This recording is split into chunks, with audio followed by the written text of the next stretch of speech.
Luar biasa, di pertemuan kali ini kita akan membahas kisah atau bukti kesaktian Yang Suro dari sudut pandang sejarah pencaksilat. Dan uniknya, berdirinya Setiahati pada tahun 1903, tepatnya 120 tahun silam, ternyata bersamaan dengan penemuan sejarah besar yang merubah peradaban manusia, yaitu penemuan dan penerbangan pesawat pertama kali dalam sejarah dunia.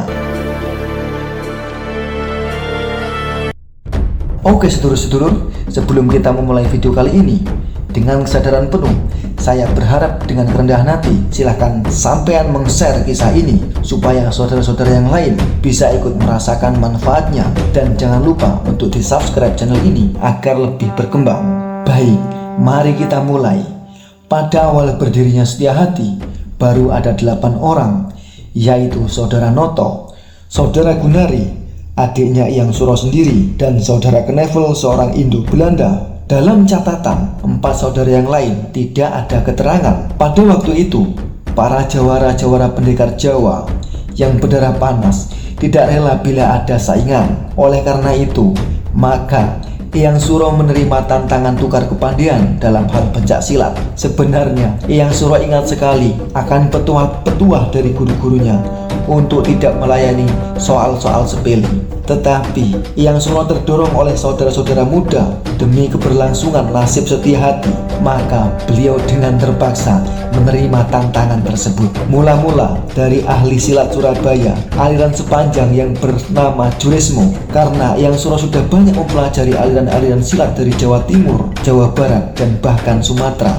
maka dengan mudah mereka dapat dikalahkan. Tantangan juga datang dari seorang masinis kereta api asal Cirebon, Yang Suro, yang sudah biasa menggambarkan permainan silat masinis itu, yaitu pencak silatnya gaya Jawa Barat. Masinis yang badannya kuat dan tegap, pertandingan sangat berjalan seru dan ramai sekali.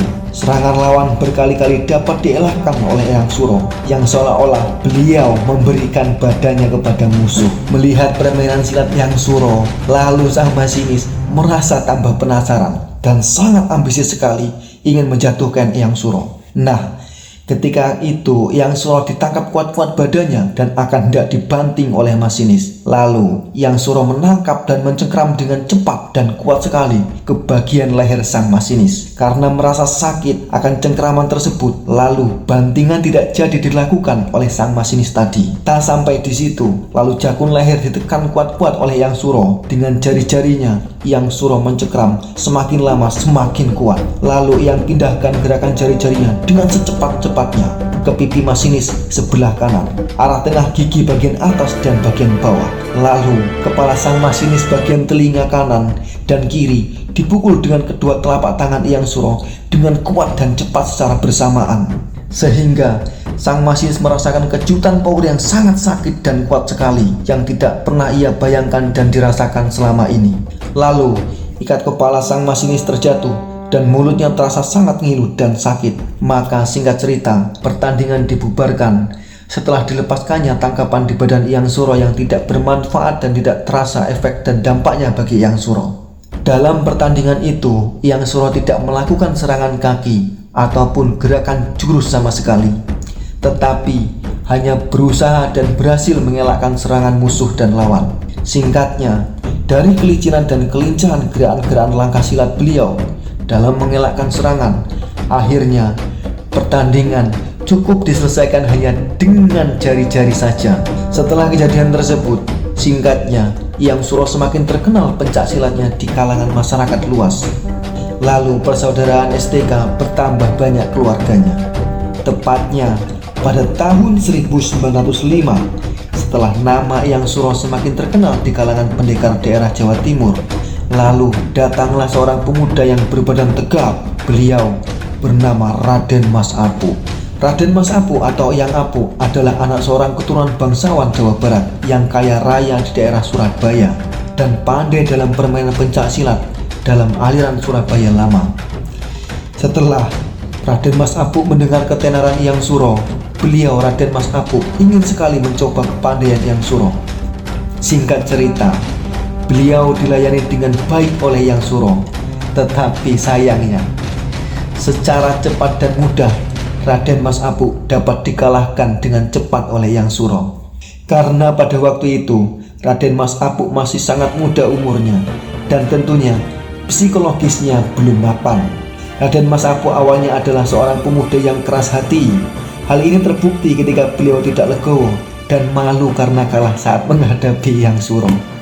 Singkatnya, diam-diam beliau Raden Mas Apuk mencuri uang ibunya sebesar 9.000 gulden guna untuk bekal perjalanan ke Jawa Barat untuk belajar pencak silat kepada leluhurnya. Bahkan ia berkata kepada saudara-saudara setia hati yang kala itu namanya masih STK. Beliau berkata, kalau aku sudah kembali dari Jawa Barat dan masih kalah dengan Eyang Suro, maka saya akan masuk menjadi keluarga STK.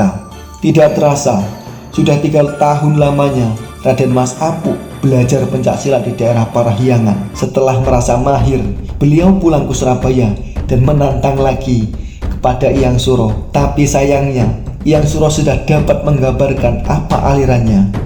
Sebaliknya, Raden Mas Apuk tidak tahu benar berapa macam aliran pencak silat Eyang Suro. Singkatnya, pertarungan terjadi lagi dan bahkan lebih seru dan ramai dari pertarungan yang sebelumnya dan disaksikan oleh orang banyak.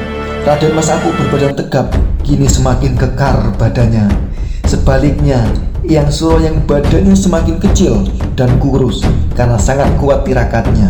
Suatu saat, Eyang Suro dipepet di jendela yang terbuka. Raden Mas Apuk berkata dengan keras, "Ayo bergerak." Baru saja Raden Mas Apuk berkata begitu, Eyang Suro bergerak secepat kilat dan Raden Mas Apuk sudah terlempar jauh keluar jendela. Lalu Raden Mas Apuk terheran-heran dengan kejadian tersebut. Beliau, Raden Mas Apuk adalah seorang pemuda pelajar HBS kala itu yang sangat konsekuen dan sportif. Dengan segera Raden Mas Apuk menjabat tangan Eyang Suro. Lalu beliau berkata, "Dan memulai sekarang saya meminta masuk menjadi keluarga STK."